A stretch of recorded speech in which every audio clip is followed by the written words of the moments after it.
opened this past Friday night for the John Tyler Lions in 16-4A at Trinity Mother Frances Rose Stadium, and the Lions knocked off the Corsicana Tigers 51-22. The Lindale Eagles coming up next.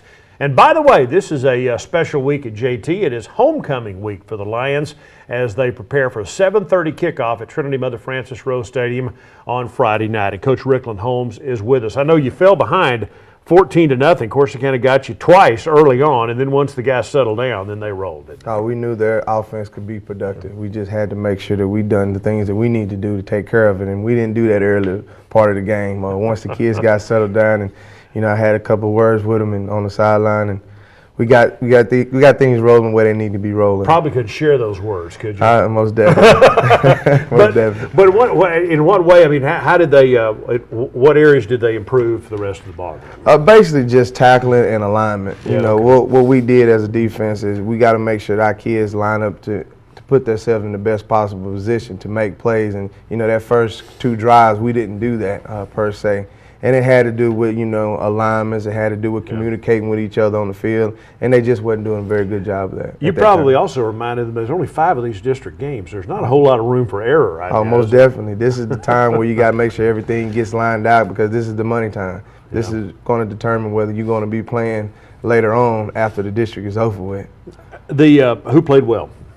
Right now, on the offensive side of the ball, I think I said Jeremy Wilson and Gio McCollum, they had a big game on the offensive side of the ball. Reggie was still very productive in the backfield and catching out the backfield. Then you put on defense side of the ball, we had a high tackle man, Terry Osborne. He had a phenomenal game back there at the safety position, which we dropped him down a lot of times on the line of scrimmage and put him as that 4th linebacker. So he had a real good game. And then our kicker, Luis Duran, once again, he's putting it in the end zone, even though the ones that went in the end zone, they returned out, but he was still putting them in the end zone. He done a great job punting for Again, you got 2 kickers that are doing a really good job. Duran both punts and kicks off, and then the other young man, Perez, is a field goal. Perez, your field goal kicker, and he's had a really, really nice season. He is. Both of them young men. Luis is a junior. Perez is a senior. They both coming to us from the soccer program. Thank you, Coach Stewart. And, hey, the guys are getting it done. They know how to kick, and they're learning how to kick footballs the way that we need them to kick football. How much of a transition do you think that is? I mean, they're used to kicking. Now, your guys get to use a tee in high school football, right? Yes. But at the college level, they don't. But these kids come out, and they've been kicking soccer balls for all their lives.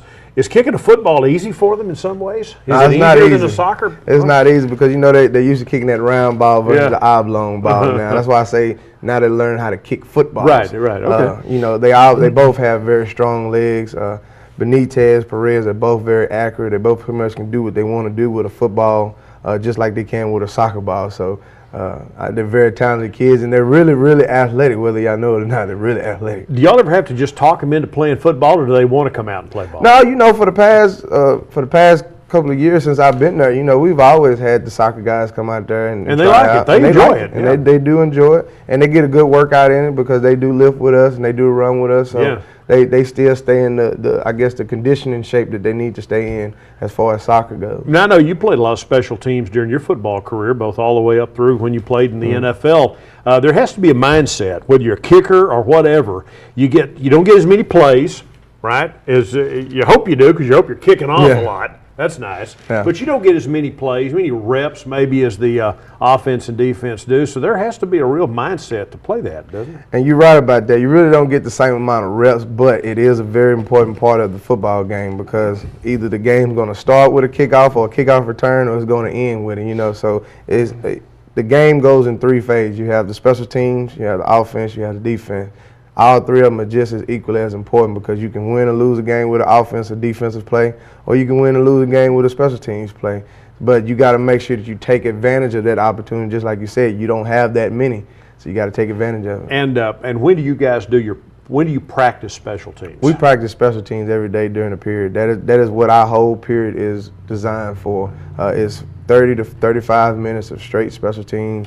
We make sure either we focus in on punt return one day, kickoff return another day, field goals, PAT blocks. We make sure we divide that up Monday, Tuesday, and Wednesday. And then on Thursday, when we do our whole mock drill, we put all that in together. Now, when you talk about the period, for those not familiar, you have an athletic period Yes. which is scheduled during the day like a class, right? Yes, sir. Yes, sir. And that's about what? Is it an hour long? It's about an hour-long class, but after you get the kids dressed to come in, Right. and then once you get them dressed to give them enough time to go back to the 6th-period class, Right. you really only have about 30 to 40 minutes to work with them. So that's the period, and then they come back after school, and that's the regular football And that's the regular practice. football practice, yes, sir. All right, so that's just to give some folks a kind of a window. And when is the football period now? Is it- Football period is 5th period. It normally goes from 12 to 12:40. Okay. And then they go to their 6th-period class. All right, so they So come. it's in the middle of the day. And it's funny if you're in football, you're hustling all day long, even long before because you got to walk from all the way out the field house, do Oh, your yeah. deal, then get dressed and get back, right? Yeah, because our football field is on, it's at the beginning of the school, basically, Right, yeah, you know, yeah. before you go to the back part. So they have to go from one end to the other end, and they're doing a pretty good job of hustling right now. Who coaches the kickers for you, by the way? The special teams coordinator is Coach Quentin Jones. Okay. He also coaches our running backs, and he helps with the offensive line. But he's doing a real good job with the special team. He's come up with a lot of great ideas to put our kids in position to make some plays and to help cause some turnovers. So hopefully with all the great ideas as we roll into the district, we can start using a little bit more of them. And I don't think we've mentioned this. You have to have a deep snapper and a holder on the field goals and extra points. Who's your deep snapper? Deep snapper on field goal, well actually quick short snapper, field goal is Andre Crawford. Okay. And then our deep snapper is either Ken Holmes or it's Trey Moore on punt. All right, and your holder And the holder is Nick Kane. is Nick King. Yeah, like I say, you got 3 important people besides the blockers on field goal. It's the snapper, the holder, and the kicker. You know, people take like extra points after touchdowns. The PATs are very important. That 1 point can affect strategy for a right. whole ball game. It's very, very important, and fans for sure almost take it for granted, don't they? I think they do. But we don't. That's It why ain't that easy to That's do, why we yeah. spend so much time Right. on it. During the week, making sure our kids understand everything they need to do, and make sure that they know, hey, how important each one of these phases are in special teams. I interviewed early this year Dan Bailey, the hit kicker for the Dallas Cowboys, who's, by the way, a Oklahoma State guy. There you go. And the snap, placement, and kick all have to happen inside 2 seconds. It is a time constraint, and the reason it's a time constraint is because of the angles that blockers Right. are coming from, whether it's the outside Yeah. or whether it's the short middle, and it has to happen quick because with the blocking that you can have, you can't really do what we call pressurizing, which you do on when you're running the ball, Right. of that set. So you have to be careful with that, and that's why I say the snap is very important. If it doesn't get back there quick enough and that holder doesn't get it down quick enough, then it throws the kicker out because he has his steps that he go through,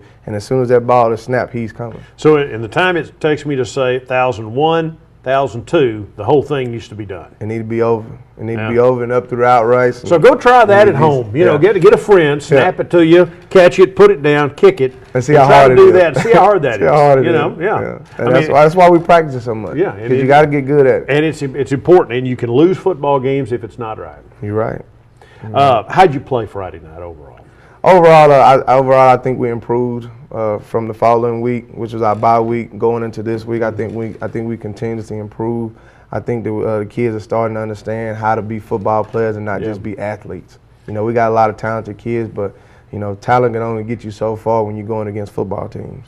Injury-wise, you come out of the game okay? Injury-wise, we're still healthy. Knock on wood. God has blessed us. I don't want to jinx you. I just want to ask. He's blessed us to go through the season thus far without any major. And yeah, you're gonna have some bumps and some bruises. That's a part of football. But as far as stuff that's gonna keep kids out, we're doing pretty good. I'm sure we'll see a lot of Gio McAllister here in a moment, but he's now 6 games into his varsity career at John Tyler, and I was looking at his numbers. He had over 200 yards passing, over 100 yards rushing. Talk to me about Gio's progress. Productive. That's all you can say about him right now. He's very productive, and he's getting progressively better each week. And that's what you want to see out of your young quarterback, especially his first year of varsity play. And he's starting to understand everything he needs to do, and he getting more consistent in doing all those things in a certain order, like Coach Bush is coaching them to do. All right, Coach Antoine Bush is the offensive coordinator. Antoine was a heck of a player at John Tyler. Yeah. I loved to kid with him, though. But he didn't have no blockers like Gio got. He, as the quarterback, he went through a difficult time Yeah. at John Tyler High School as a player. He was kind of a one-man band out there He for a while. He was. And I always loved to kid with him. What if you'd had this kind of talent around you? And, you know, he always smiles. He doesn't, you know. He probably would have broke every record in not just John Tyler history, but probably in the nation, because, you know, Antoine was a very talented quarterback. He was on the level talent-wise of any of these quarterbacks you've had come through there. Yeah, he was. And, you know, he had the arm strength, he had the mobility, and he actually knew the position at quarterback. That's why he's so good at coaching Gio and Greg last year, and, you know, just getting those guys prepared to play, because he knows exactly what needs to be done. He just, at that time, playing quarterback, he couldn't get it done. Well, and he's like you. He played college football, played defensive back. He played defensive back, yeah. Right? Which you did too. Yeah, he played corner at North Texas and done a great job there until the senior. I think he messed up his knee. All right. So. Well, and he comes from a great family. He's had, I think his dad played at, you know, he's like a third-generation JT guy. Yeah, so, they're football players in their family through and through. You know, started with his dad, and I worked through him. He had a couple of uncles. Now his little brother playing college ball now, David Bush. Who was your quarterback for a while. Our quarterback. Yeah. So he's having a great season at McNeese State right now too. Yeah, and again, that's one thing that's always been fun about JT. It's such a, you know, there's so many multi-generations who've come through the school. All right, let's roll the tape that Coach Holmes brings along from Friday night's game at the stadium against the Corsicana Tigers. And again, the Lions wound up winning that game 51-22. Again, you fell behind 14-0, but that didn't bother anybody, did it? It didn't bother us, not too long. This is a good kick return back by Reggie. Just showing that, you know, hey, our special teams, you know, when we do things that we're coached to do, we can put ourselves in position to have the ball. Now, this happened after you fell behind 14, yes. That kickoff return? Okay. Right. Yes, and then this was one that was, you know, it was set up the way it was supposed to be set up, but because of a mental error, we had to bring the ball back a couple more yards because we had a guy that was questionable block. They said it was a block in the back, but, you know, hey, that's what the referees are out there for. Nice return, though. Very good return by our special teams. All right, so now you got the ball at the 41-yard line. And there's Gio. Yep. Gio throwing the ball. So I believe that Tavian Gross caught this ball. And once again, he's a very productive kid as a sophomore, first-year varsity player. He understands, you know, what his role is on the offense, and he does it every day in practice, and he does it on Friday. Kids call him Dun-Dun, right? Call him Dun-Dun. Mm-hmm. You know, he used to make a lot of mistakes, and I used to call him Dum-Dum. You know, but like I told him, I don't call him Dum-Dum anymore. His name is now Dun-Dun. So. Yeah, and he does a good job for you. He's doing a great job. Here's that same play, this play a moment. Now, who's catching the ball here? I believe this is that's Gio. Oh, this is Gio. Okay, all right, that's what it was. Showing that he's an athletic, big guy back there. I tell everybody all the time, we got the luxury of having a big running back in the backfield also, you know, with Gio. And he has those long strides. It doesn't look like he's running that fast. But he covers a lot of ground. Yeah. This is a quick screen right here to Jeremy Wilson. Did I see where Jeremy had, he had 10 catches? 9, I think it was 9. 9 catches. 9 catches, okay. Like 100-some yards. Oh, by the way, I like the pink for Breast Cancer Awareness Month. Had to support the breast cancer awareness. I have a couple of family members that have fought that before, so. Everybody's got it on, too. I like that. Yeah, and, you know, it makes it look a little better when everybody, you know, pretty much looks the same. I know you've seen a couple of teams playing throughout the year, and, you know, some guys have on the pink here, like RG3 last night. You know, he had on the pink gloves and stuff like that, but, you know, when everybody pretty much have on something of the same, it looks real nice out there. All right, so that was Jeremy Wilson a moment ago. Now, who's this here with the touchdown? This is Reggie going in on the touchdown. So going about the business of erasing that lead, that got it to 14-10, Corsicana. And we're going to do a little bit more here. Here we go. Gio on his zone read option read, and he's doing a great job of reading this like he needs to read it. You know, he started out kind of struggling at the beginning of the year, not quite trusting his keys, but now he's to the point where now he's understanding exactly what he's looking for. So that play right there is going to be a very productive play for us as the season goes on. He ran for 103 yards unofficially on Friday night. Yeah. Nice pass here. Pass play to what we call our version of Megatron, Rodney Bendy. Yeah. You know, he's a 6'4" kid, about 190, 195 pounds, and he can run too. Bendy's big and a physical kid. He's really, really strong. He showed a couple of plays during the year where, you know, it's going to take more than one person to tackle him. And here's Jeremy Wilson with a touchdown. Yeah. And that gave you the lead for the first time late in the second quarter, and you never gave it back, but show it again.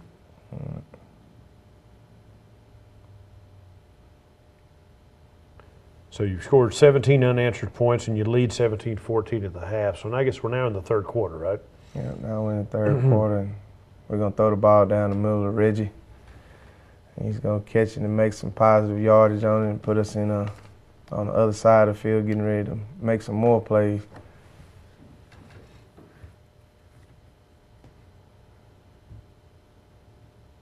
Nice job of setting his feet, and there you go. Beautiful pass. You know, geomechanics, as a sophomore, kind of concerned me looking at him to be the quarterback that was going to replace Greg. And even in the first game, he was bailing out too quickly, you know, right? And with what he can do and how he's learning and how he's being the productive and producing quarterback that he is. Like there. Yeah, you know, with the base that he has when he's in the pocket, you know, he has a strong base where now he can deliver the ball where he wants to deliver it. He didn't have that as a sophomore going into this. That little pump fake there made that play. Yeah. How about that? And then he just used his speed. And like you say, his strides are so long. He's 6'2". I mean, when you get your knees up and you reach when you run, you're going to cover a lot of ground. He's chewing up the space. And here's a long touchdown run here. By Reggie, showing his sprinter speed. 48 yards, third quarter. Now here you'll see it open up. I love the end zone shots. This is a nice tight shot. Yeah, I switched it up on you this week. Yeah, I normally gave you the tight and the wide. Now we're going to give you the end zone. All right.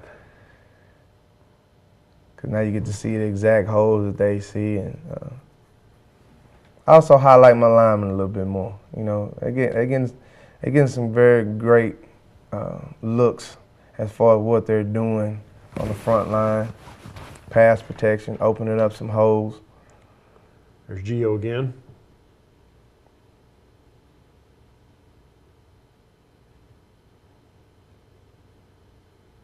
Going for the end zone.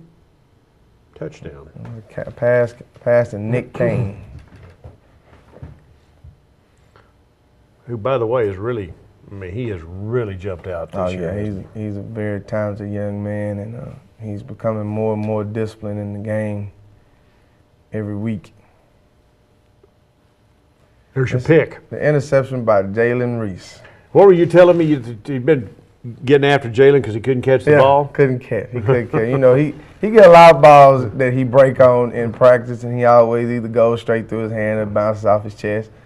But this right here, he held on tight to it. So Jalen Reese got a interception, been playing very well, and now you're going for the touchdown. That was too easy. That right there was to Jeremy Wilson. Another productive skill guy that we got out there. You know, it's not just one guy that he can throw it to. It's not just two guys. It's actually about 5 guys that he can throw it to out there that's going to be able to make some things happen. So, And Jeremy's a junior. And Jeremy's a junior. In fact, he was one of the few sophomores who logged a lot of playing time last year. He played a lot last year Yeah. with that phenomenal athletic group that we It had. was a great group. Be able to crack that lineup. Yeah, you got to be good. pretty special. Pretty good, yeah. That just lets you know that he can do what he's doing right now. Absolutely.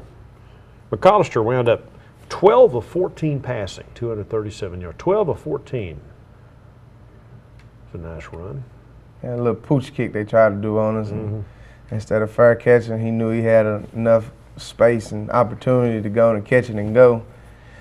And as a unit on kickoff return, they was pretty smart and savvy about, you know, setting up the blocking the way that they did, which that comes from, you know, the things that Coach Jones has been teaching them about, you know, alignments and stuff of that nature. And the kids are starting to understand, and they're starting to grasp the concept, and it's showing. Here he goes. This is the obviously the end zone view of that. There you go. Heck, I almost scored. Yeah. But you're going to score right here. Yeah, it gets us down and gives us great field position for our offense to start at, and that's what you want to do when you're on special teams.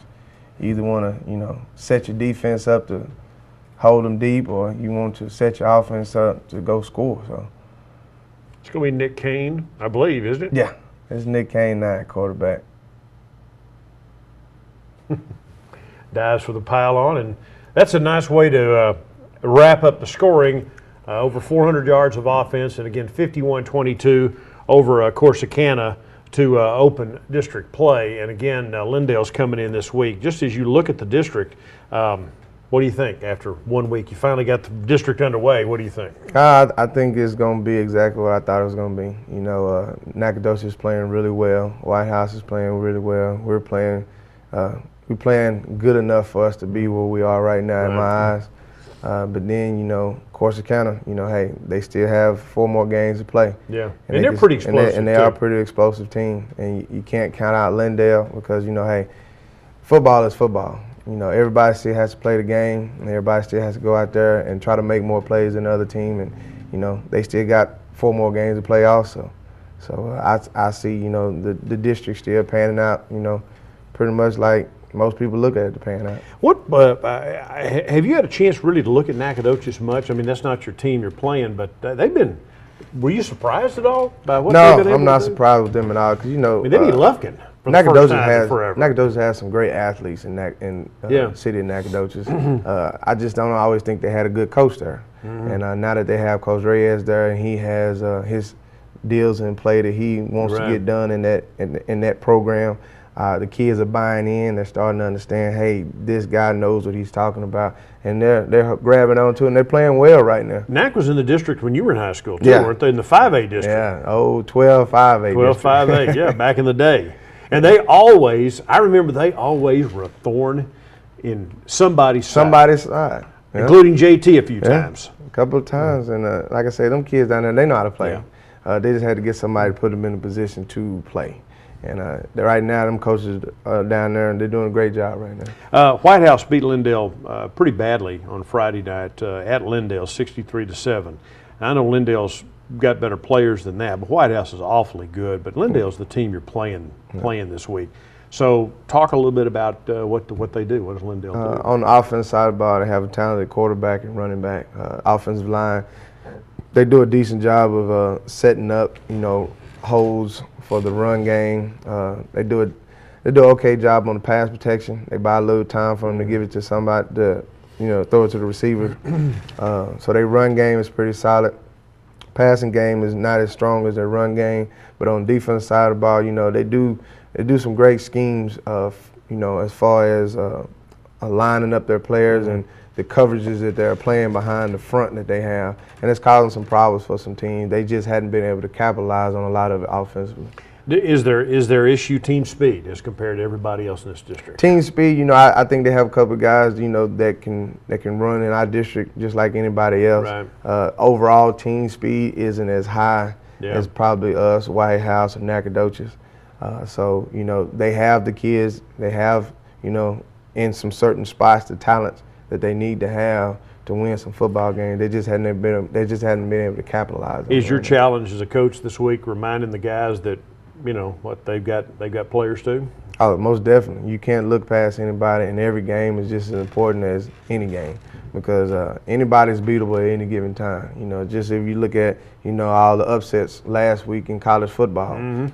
On paper, you're supposed to beat them, but when you get out there on that turf or that grass, that's when it really counts. This is homecoming at JT this week. You're an alum of the school. What did John Tyler mean to you? Talk about that. Oh, man, John Tyler's my home. This is where I first got my opportunity to put my name out there to get a scholarship. Right. This is where I looked at, the S.A. Barnes running the ball, being up in the stands, playing on the hill while they was playing football, just knowing that, John Tyler was the school that I wanted to be at, and there was nowhere else that I wanted to go. Who was the first John Tyler football player you remember following when you were a kid? S.A. Barnes and Chris Carter. Okay. Because, as a younger type, before I actually started going to the game, I used to listen to it on the radio with my grandfather. And then once I started going to the game and I started seeing all those guys in person, they was like superstars to me. Yeah. I always looked up to them.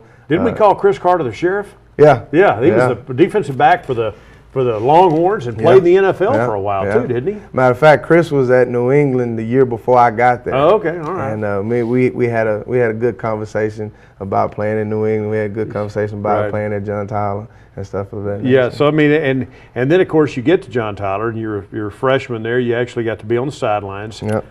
You got to dress out for that '94 state championship team. Man, just going through that whole process with those guys, you know. It whet your appetite for the big, for all of it too. And I couldn't wait to, you know, that following year, because I knew I was going to be on varsity that following year, and knowing, hey, I'm going to be able to try to do some of the things these guys are doing right now.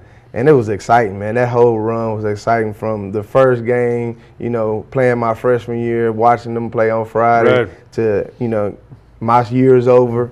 Now I'm with the varsity, and just seeing them travel, see how they get prepared for the game, seeing the way the coaches go through deals with them, you know, on game day. It was very exciting. I went to John Tyler in the '70s, and I still to this day, you're Big Bad John. Yeah. Still kind of cool. You know? It still kind of raise the hairs on the back of your neck. Yeah, you know, I mean, knowing that, you know, that blue and that white is coming out on the field, and, you know, that line is on your chest, and everybody knows that, you know, hey, you know, John Tyler's going to pretty much always have a pretty good football team, you know, and even with the times that we was down during the Ratliff area, we still had the teams to do it. We still had the talent to do it, kind of like the Nacogdoches team. You know, you just had to have guys in the right place at the right time to make the right play. And there's a pride that goes along with that. I mean, the kids, when they show up at JT, don't they feel a little bit of pressure not to break the chain, don't they? Oh, most definitely. Most definitely. You know, now that we got Coach Keith Guthrie coaching the freshmen, you know, he's a JT alumni. He puts a little pressure on those freshmen right now and making sure that they know how to keep up with the tradition. You know, the funny thing about Big Bad John, there's so many fight songs that sound so much alike now, you know, that almost like they get them out of a book. Big Bad John, you go anywhere and you hear that. And you automatically you know what school it is. That's John Tyler High School. That's John Tyler High School through and through. And we got a big tradition here. We have a fan base that loves the football team. They do. We have a very supportive staff as far as teachers, custodials, you know, cafeteria ladies. And they take good care of our football players and our athletes overall, volleyball, basketball, track.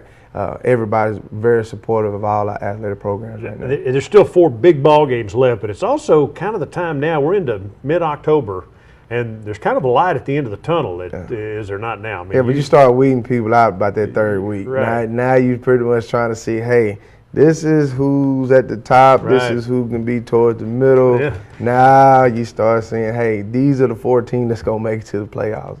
You know, and now you start figuring all that out. Start thinking about that stuff, right? Again, the Lindale Eagles are in town this week at Trinity Mother Frances Rose Stadium. And for you Lions out there, if you haven't attended a game all year, maybe you haven't been to one in several years, this is homecoming. So if you're a John Tyler alum, this is the week to come out, because there'll be a lot going on this week. And Friday night, as the Lions host Lindale, homecoming game, 7:30 kickoff at Trinity Mother Frances Rose Stadium as District 16 4A play continues. For Coach Holmes, I'm Bill Coates. Thanks for joining us.